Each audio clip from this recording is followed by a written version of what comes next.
Commander Vex-Nine clicked his 4 talons against the polished metal of his command chair, watching the tactical display with growing confusion. The numbers simply didn't make sense. No, that wasn't quite right. The numbers made perfect sense. It was the species behind those numbers that defied all logic.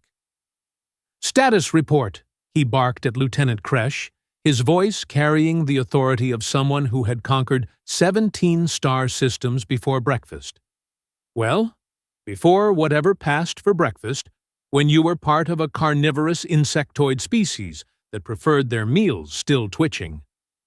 Sir, the human fleet consists of exactly 47 vessels," Kresh reported, her compound eyes flickering between data streams. "Compared to our armada of 3,218 ships, this should be," she paused, mandibles clicking nervously. "This should be over in approximately 4 minutes and 37 seconds. Vex-Nine's laugh was like grinding metal. "Should be? Yes, Lieutenant, it absolutely should be." He gestured at the display showing Earth's pathetic little fleet hanging in space like toys. "And yet, here we are, having this conversation instead of celebrating our victory with a nice meal of human bone marrow." The bridge fell silent, except for the steady hum of life support systems. Every member of the Zorthak Dominion's finest fighting force knew their commander's reputation. Vex-Nine had never lost a battle. Not one. His tactical genius was legendary across the galaxy, spoken of in hushed tones by both allies and enemies alike.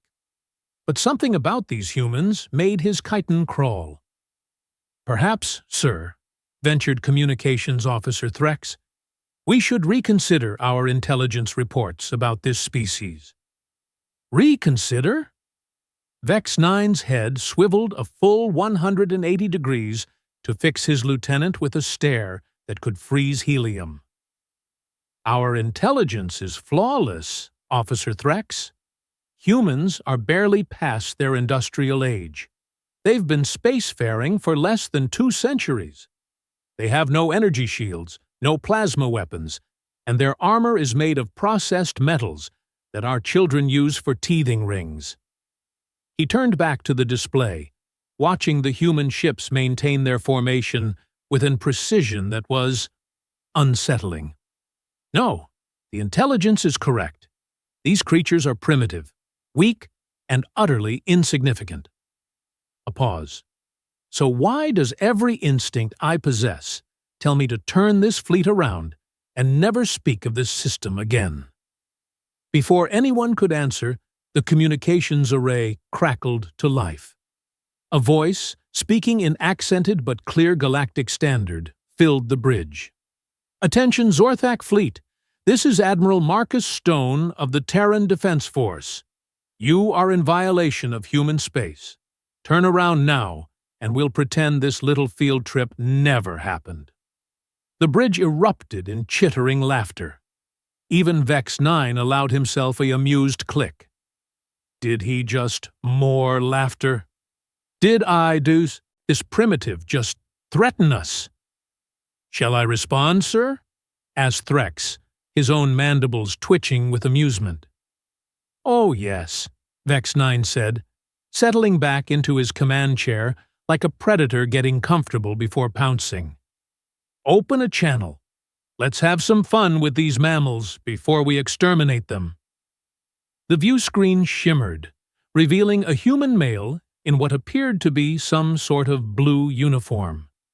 He had graying hair, weathered skin, and eyes that looked like they had seen too much. More importantly, he looked bored.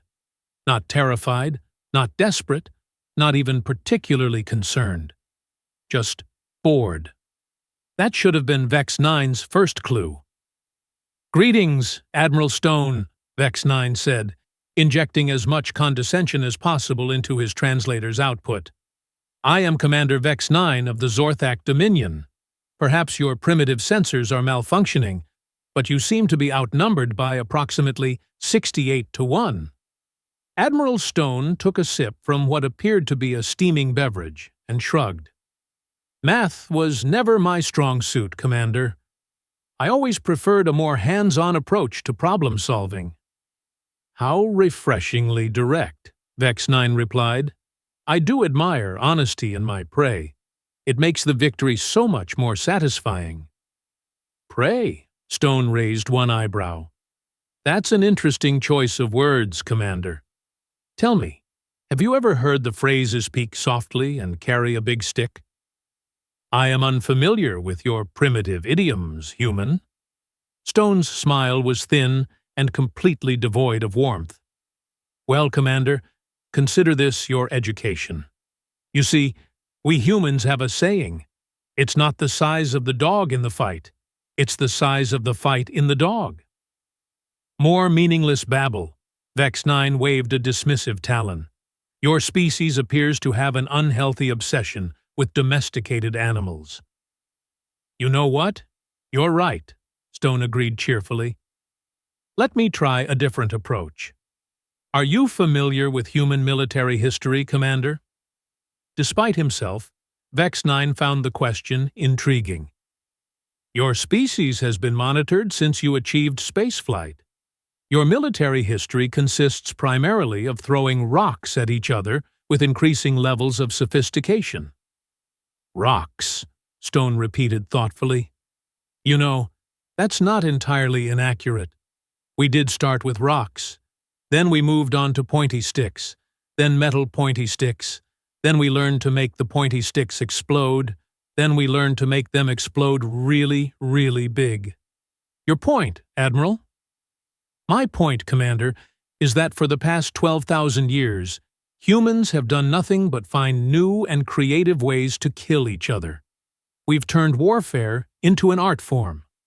We've taken the simple act of violence and elevated it to levels that would make your worst nightmares seem like pleasant dreams. Vex-Nine's laughter was like grinding gears. Impressive words from someone commanding 47 ships against over 3,000. Oh, these? Stone gestured casually. These aren't warships, Commander. These are just the ships we use to make sure the real fleet has something to do. The statement hung in space like a bomb waiting to explode. The real fleet? Vex-Nine's voice had lost some of its confidence. Stone's grin widened, and for the first time, Vex-Nine noticed that human teeth were remarkably sharp for an allegedly omnivorous species. Commander, let me share something with you. When we humans first achieved faster-than-light travel, do you know what the first thing we did was? Explore. We built weapons. Bigger, better, nastier weapons than anything we'd ever dreamed of on Earth. Because we knew, absolutely knew, that sooner or later we'd run into someone like you. Someone who thought they could come into our backyard and push us around. The display behind Stone suddenly filled with new contacts. Hundreds of them. Then, thousands. Vex-Nine's compound eyes widened as his sensor operators began reporting impossible readings. Sir! Kresh's voice cracked with panic. I'm detecting massive energy signatures, ships decloaking throughout the system. How many ships? Vex-Nine demanded.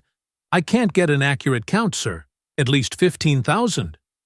No, 20,000. Sir, they're still appearing. Stone took another sip of his beverage. You see, Commander, those 47 ships you were so amused by, they're what we call bait. Their job was to get you nice and comfortable, maybe a little overconfident. His eyes hardened. Now, let me properly introduce you to the Terran Defense Force. The space around the Zorthak fleet suddenly blazed with the light of emerging human vessels. Ships that dwarfed even the largest Dominion dreadnoughts materialized from nowhere, their hulls scarred and angular, built for one purpose only. Impossible, Vex-Nine whispered. Our intelligence showed no fleet of this magnitude. Your intelligence showed you exactly what we wanted you to see, Stone replied. You see, Commander, we learned a long time ago that the best defense is a good offense. And the best offense is making sure your enemy never sees it coming. Lieutenant Kresh was frantically working her console. Sir, I'm reading weapon signatures I don't recognize. Energy output levels are. They're off the charts. Those would be our mass acceleration cannons, Stone explained conversationally. We took the old idea of throwing rocks and scaled it up just a bit. These days, we throw asteroids at significant fractions of light speed. Turns out, when you accelerate a chunk of iron to 90% of light speed, it doesn't really matter what kind of shields you have. Vex-Nine stared at the tactical display, watching as the human fleet continued to reveal itself. The numbers were staggering. This wasn't just a fleet. This was the kind of military force that conquered galaxies. But how? He demanded. Your species is young. You've barely left your homeworld. Stone's expression grew thoughtful. You know what your biggest mistake was, Commander? You assumed that being young meant we were weak. But humans, we don't do anything halfway. When we learned there were other species out there, we didn't just build a few ships and hope for the best. We built an armada. When we discovered FTL travel, we didn't just explore. We fortified. Every system, every colony, every mining outpost became part of the largest defensive network in galactic history. He leaned forward slightly, and his voice took on a harder edge. And when we learned that there were species like yours out there, species that thought they could come to our worlds and take what they wanted, we made a promise. Every human, on every world, in every system, never again. The silence on the bridge was deafening. So here's what's going to happen, Commander, Stone continued. You're going to take your fleet, and you're going to leave. You're going to go back to whatever rock you crawled out from under, and you're going to tell everyone you meet about what you saw here today. You're going to make sure that every species in this galaxy understands that humans are not prey. We are not victims. We are not to be underestimated. Vex-Nine found his voice. And if we refuse? Stone's smile returned, cold and predatory. Then you'll get to experience firsthand what 12,000 years of perfecting the art of warfare looks like. And, Commander, trust me when I tell you that it won't be quick, and it won't be pleasant. The tactical display showed the human fleet continuing to deploy, revealing weapon systems that defied conventional understanding. Ships bristling with armaments that looked like they had been designed by engineers who had studied nothing but death and destruction. You have 60 seconds to decide, Stone added. After that, we start shooting. Vex-Nine looked around his bridge at his officers. These were the finest military minds the Zorthak Dominion had produced. Veterans of countless campaigns, conquerors of worlds, the terror of a dozen species. And every single one of them was staring at him with expressions that clearly said the same thing. Get us out of here. Now. Sir, Communications Officer Threx said quietly, perhaps a strategic withdrawal would be advisable. Strategic withdrawal. The polite military term for running away with your tail between your legs. Vex-Nine looked back at the human admiral, who was calmly checking what appeared to be a timepiece on his wrist. 30 seconds, Commander. The humans weren't bluffing. Every instinct Vex-Nine possessed, every tactical algorithm his species had developed over millennia of warfare, every survival mechanism hardwired into his DNA was screaming the same message. These predators were apex hunters, and his fleet had just stumbled into their territory. Admiral Stone, he said carefully, I believe there may have been a misunderstanding. The Zorthak Dominion has no quarrel with humanity. 20 seconds. We were merely Exploring this region of space. Scientific curiosity, you understand. 10 seconds. Vex-Nine's pride warred with his survival instincts. Pride lost. Fleet command, he barked to his communications officer. All ships, execute immediate tactical withdrawal. Jump coordinates Sigma 77. The human admiral nodded approvingly. Wise choice, Commander. Oh, and Vex-Nine? Yes? The next time you decide to go exploring, maybe pick a different direction. As the Zorthak fleet prepared to jump to hyperspace, Vex-Nine couldn't help but stare at the human armada surrounding them. Ships that looked like they had been built by a species that had spent its entire existence preparing for war. Which, he was beginning to realize, was exactly what they were. The jump to hyperspace engaged, and the last thing Vex-Nine saw was Admiral Stone raising his cup in what might have been a mocking salute. As the stars streaked past and the human fleet disappeared behind them, Vex-Nine slumped in his command chair. In the span of 15 minutes, everything he thought he knew about the galaxy had been turned upside down. "Sir," Lieutenant Kresh said hesitantly, "what do we tell the High Command?" Vex-Nine was quiet for a long moment, considering his response. "How do you explain to your superiors that you've just encountered a species that makes the legendary warrior races of the Andromeda sector look like children playing with toys?" "We tell them the truth," he said finally. "We tell them that humans are not to be trifled with. We tell them that Earth is off limits, and we tell them that anyone foolish enough to test these creatures will not live to regret it." He paused, remembering Admiral Stone's cold smile and the casual way he had discussed weapons that could crack planets. "And Kresh?" "Yes, sir?"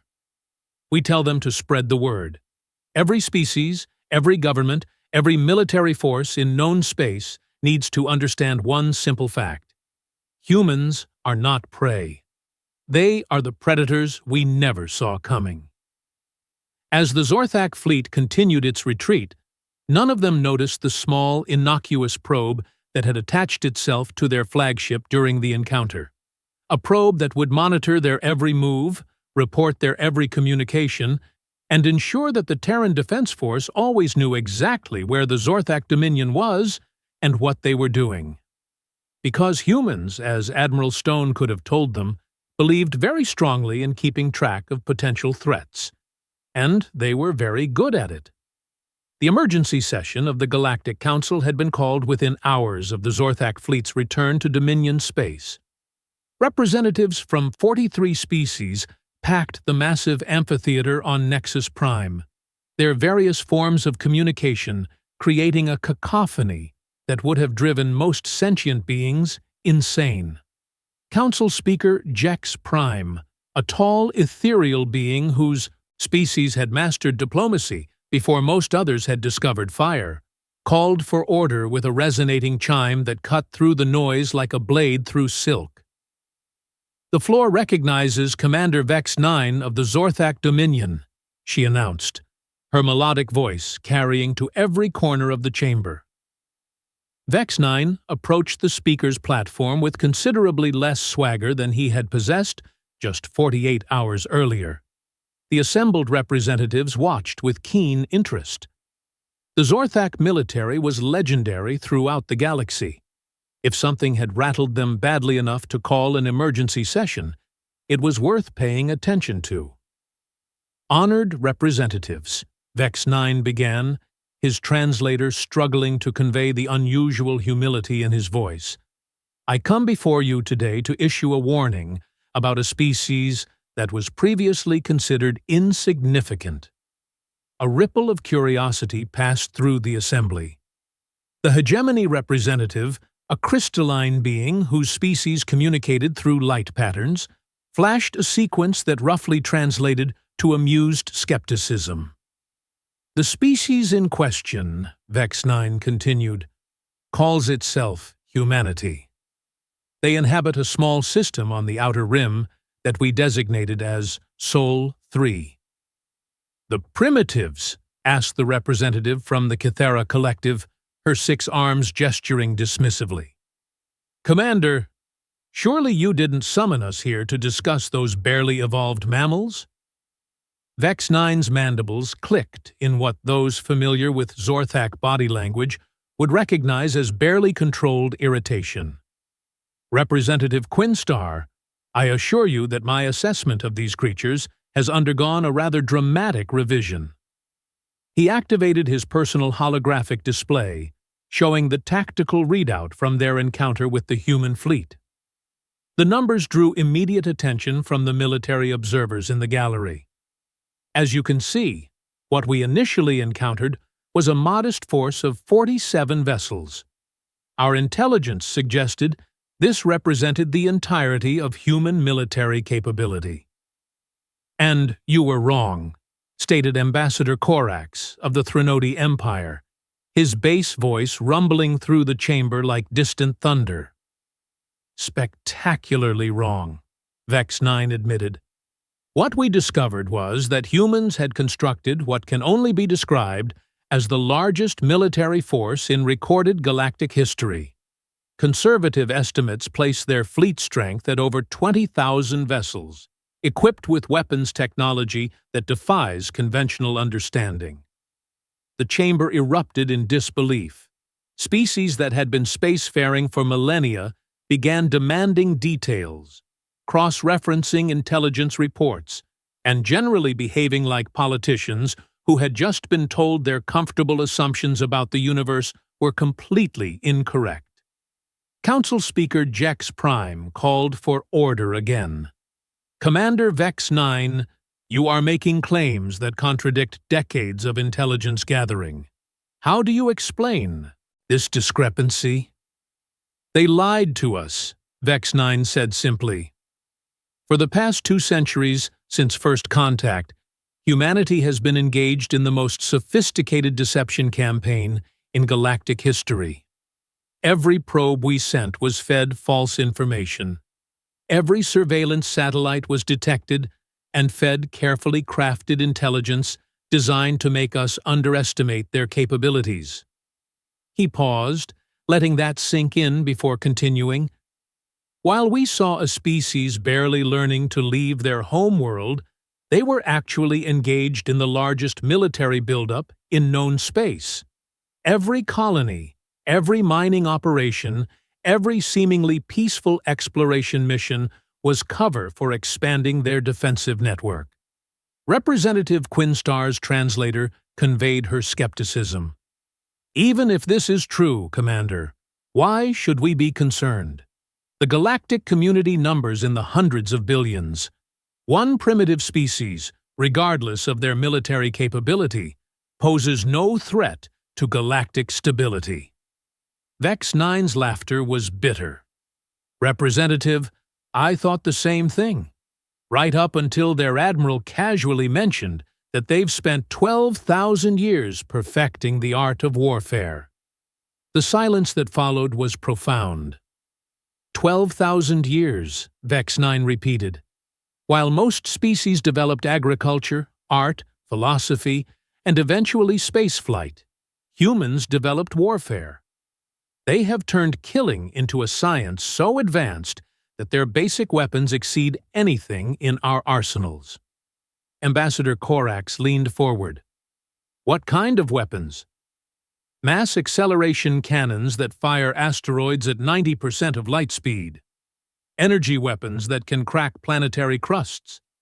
Defensive systems that make their ships essentially invulnerable to conventional attacks." Vex-Nine's voice grew quieter. "And those are just the weapons they allowed us to see." The implications began settling over the assembly like a toxic cloud. "There's more," Vex-Nine continued, and several representatives visibly flinched. Their commander, Admiral Stone, made it clear that their entire military doctrine is based on the assumption that every other species in the galaxy is a potential threat. They have spent centuries preparing for war with enemies they hadn't even met yet. "Paranoid," muttered the representative from the Vegan Confederacy.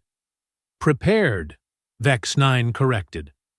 Thoroughly, completely, overwhelmingly prepared. They know the location of every major military installation in known space. They have detailed intelligence on every species' military capabilities. They have contingency plans for fighting enemies that exist only in theory. Council Speaker Jex Prime's normally melodic voice carried a note of concern. How extensive is their intelligence network? Before Vex-Nine could answer, the chamber's main communication array activated. A familiar voice filled the amphitheater, speaking in perfect galactic standard. Good afternoon, honored representatives. This is Admiral Marcus Stone of the Terran Defense Force. The effect was electric. Representatives who had been skeptical moments before suddenly found themselves looking over their shoulders, as if the human admiral might materialize from thin air. I apologize for the intrusion, Stone's voice continued, but I felt it was important to address some misconceptions that seem to be circulating about humanity's intentions. Council Speaker Jex Prime recovered her composure first. Admiral Stone, how are you accessing our secure communications? Stone's chuckle was audible across the chamber. Speaker Jex Prime, I think we both know the answer to that question. The real question is whether you'd prefer to continue this conversation under the pretense that your communications are secure, or whether you'd like to have an honest discussion about the current state of galactic affairs. The chamber fell silent. The most secure facility in known space, protected by technology from dozens of species, had just been casually penetrated by a species most of them considered primitive. You have our attention, Admiral, Jex Prime said carefully. Excellent. First, let me address Commander Vex-Nine's concerns about human military capabilities. The Commander is correct that we have been somewhat deceptive about our defensive preparations. However, I want to assure this Council that humanity has no aggressive intentions toward any peaceful species. Define peaceful, Ambassador Corax rumbled. Species that don't send invasion fleets into our territory, Stone replied without hesitation. Species that don't view other sentient beings as resources to be harvested. Species that don't consider conquest a legitimate form of foreign policy. The pointed nature of the comment wasn't lost on anyone. Several of the more militaristic species shifted uncomfortably. However, Stone continued, I want to make something crystal clear to this assembly. Humanity will not tolerate aggression against Earth or any human colony. We will not negotiate with slavers, genocidal regimes, or species that consider other sentient beings to be property. Representative Quinstar found her voice. Admiral, you speak as if humanity has the authority to dictate galactic policy. Representative Quinstar, Stone's voice carried a note of amusement. I'm not dictating anything. I'm simply informing you of human policy. What you do with that information is entirely up to you. And if we choose to ignore your policy? Asked the representative from the hegemony, his light patterns flickering with what might have been challenge or curiosity. Then you'll learn why humans spent 12,000 years becoming very, very good at warfare, Stone replied. But I'm hoping it won't come to that. You see, despite what Commander Vex-Nine may have told you, humans actually prefer peace. We're much better at building things than destroying them. Yet you've built the largest military force in galactic history, Jex Prime observed. We have, Stone agreed, because we learned early in our history that the best way to ensure peace is to be so thoroughly prepared for war that nobody wants to test you. It's called peace through strength, and it's served us well for millennia. The chamber buzzed with hushed conversations as representatives tried to process this new reality. "I have a proposal for this council," Stone announced. "Humanity is willing to share our defensive technologies with any species that agrees to a mutual, non-aggression pact. We're also willing to provide protection against aggressive species for any civilization that requests it." The offer sent shockwaves through the assembly. Advanced human military technology, freely shared. It seemed too good to be true. "What do you want in return?" Ambassador Korax asked suspiciously. "Trade agreements, cultural exchanges, scientific cooperation, the same things any reasonable species wants from their neighbors." Stone paused. "Oh, and one other thing." "Which is?" "Any species that accepts our offer agrees to abide by certain standards regarding the treatment of sentient beings. No slavery, no genocide, no wars of conquest, basic civilized behavior." The silence stretched for long moments. "And if we refuse?" asked the representative from the Zek Consortium, a species known for their particularly brutal approach to expanding their territory. "Then you continue as you always have," Stone replied. "Just be aware that human space is off-limits, permanently." Commander Vex-Nine watched the proceedings with growing fascination. In less than an hour, one human had managed to accomplish what centuries of diplomatic efforts had failed to achieve. He had presented the galactic community with a choice: evolution or extinction. "Ladies, gentlemen, and assorted sentient beings," Stone's voice carried a note of finality, "I'll give you time to consider our proposal. But understand this: the galaxy is changing. The age of conquest and exploitation is ending. Species that adapt to this new reality will prosper. Those that don't," he didn't need to finish the sentence. "How long do we have to decide?" Jex Prime asked. "Take all the time you need," Stone replied. "We're very patient. We've had 12,000 years to perfect that particular virtue, along with all the others." The transmission ended, leaving the chamber in stunned silence. Commander Vex-Nine looked around at the assembled representatives, seeing his own thoughts reflected in their expressions. The galaxy had just been handed an ultimatum by a species they had dismissed as irrelevant. "Well," Jex Prime said finally, "I believe we have much to discuss." As the council session devolved into frantic debates and emergency caucuses, Vex-Nine quietly left the chamber. He had reports to file, superiors to brief, and an entire military doctrine to rewrite. But mostly, he had a disturbing realization to confront.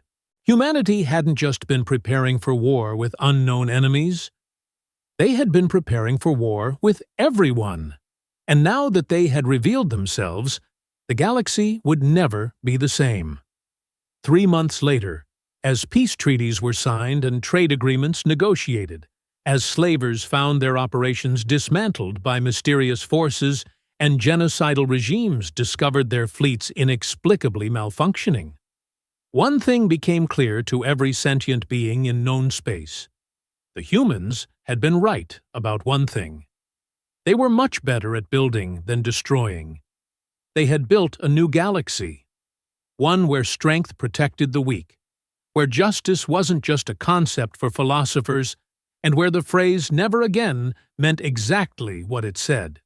Commander Vex-Nine, now serving as the Zorthak Dominion's ambassador to Earth, often found himself thinking about that first encounter, about how a species everyone had underestimated had quietly become the guardians of galactic civilization. And sometimes, late at night in his quarters overlooking the lights of New Geneva, he would raise a glass of human whiskey and toast the galaxy's most dangerous species, the ones who had chosen to be protectors instead of conquerors, the humans.